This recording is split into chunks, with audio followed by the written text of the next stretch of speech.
Sugar. It's that favorite ingredient we can't seem to live without. It's found in our pastries, cereals, drinks, and even our most treasured fruits. It's a guilty pleasure that we find so hard to leave alone. It's that one thing we all desire because it's just so good. Good? Nah, I don't think so. Sugar in itself is not necessarily bad. It's the way in which we use it.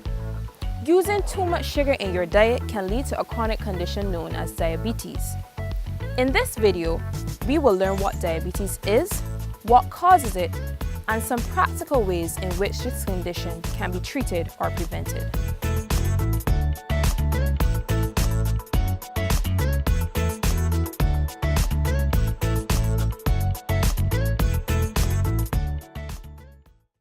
Diabetes is a condition that causes a person's blood sugar to become abnormally high.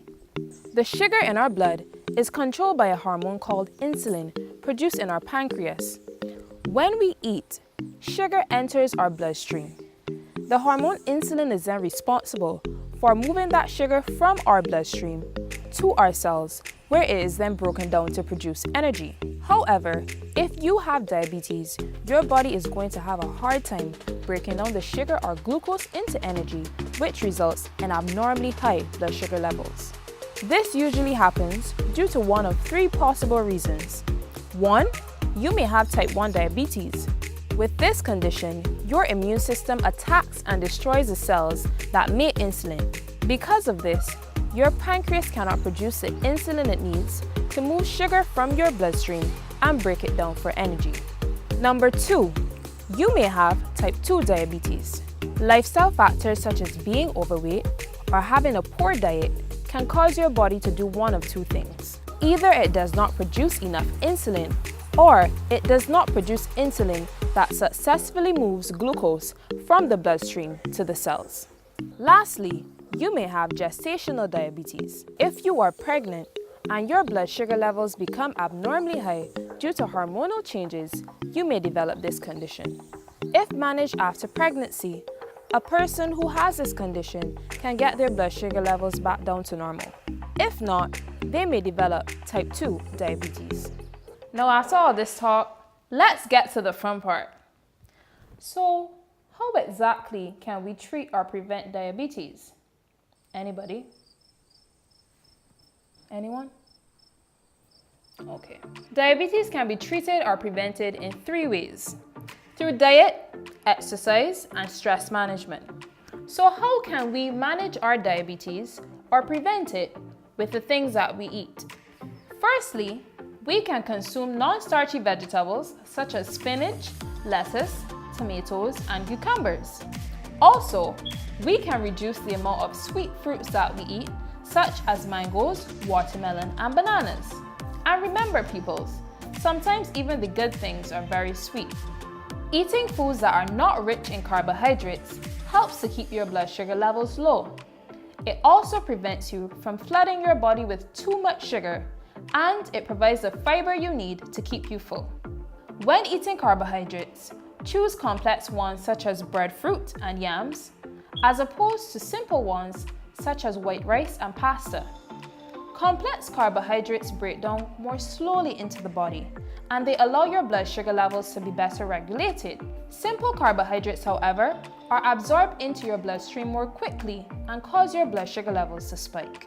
Number 3, learn how to count your calories, eat from a balanced plate, and learn how to read nutrition labels. Monitoring what you eat using these tools helps you to consume only what your body needs based on your age, lifestyle, level of physical activity, and calorie needs. For instance, if you are a physically active female who needs 2,000 calories per day, you can use an online tracking app where you can see if you're eating too much or too little, or if you're getting an adequate amount of nutrients in your diet. Also, when you understand how to read the nutrition facts label, shopping for healthy food products in the supermarket and counting calories becomes a breeze. Remember, when reading a nutrition facts label, the breakdown of nutrients is based on the serving size, not the entire package. So the calories, sodium, total sugars, and cholesterol listed there are only based on one serving size of the entire package. Eating from a balanced plate helps you to be in control of what and how much you eat. Half of your plate should consist of non-starchy vegetables, while 1/4 should consist of protein and the remaining 1/4 of starches. Now that we've learned how to maintain some balance in our diet, let's get physical and get our bodies moving. Exercise is something that we all know we ought to do, but oftentimes we fail to.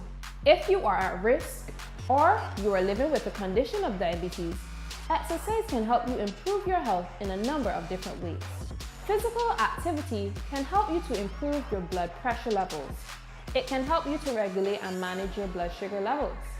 And physical activity helps with the production of HDL, also known as good cholesterol. Based on these facts, physical activity proves to be of great benefit in both the prevention and treatment of the condition of diabetes, simply because it targets the main problems related to this condition. In order to reap the maximum benefits from your exercise routine, ensure to use a FIT principle. F. Make sure that your exercises are done frequently, which is at least 4 to 5 times per week. I. Make sure that your exercises are intense. When you realize that something you've been doing has become too comfortable or easy to do, step it up, take it to the next level. T. Make sure that you spend adequate time doing your exercises. This means spend at least 30 minutes per day getting in some exercise. And T. Type. Make sure that you vary the types of exercises that you do, which would include strength training and aerobic activity. Now off to stress management. Lewen, I tired, man. Cheese on breaders. You had me here for a good time now. I thought we would have been done this by now. Suit showing just now and I want left. You can't let me go alone. Cheese on bread. Stress can be described as the mental tension a person experiences when they go through difficult situations in life. Stress may be caused at home, work, or even in your personal relationships. When a person is stressed out, their adrenal glands produce 2 hormones, adrenaline and cortisol. These hormones have been linked to the production of high blood pressure levels and also the development of type 2 diabetes in some persons. So in order to avoid any risks of developing diabetes or creating further complications with the condition, you should develop good stress management habits, such as taking walks on the beach, having good conversations with a friend, or even playing a sport that you love and enjoy. To all of you who've made it to the end of this video, I just want to remind you that living with diabetes is possible. And for those who don't have the condition, prevention is possible too. Just remember that when life throws you sugar, say no thanks. I'm sweet enough already.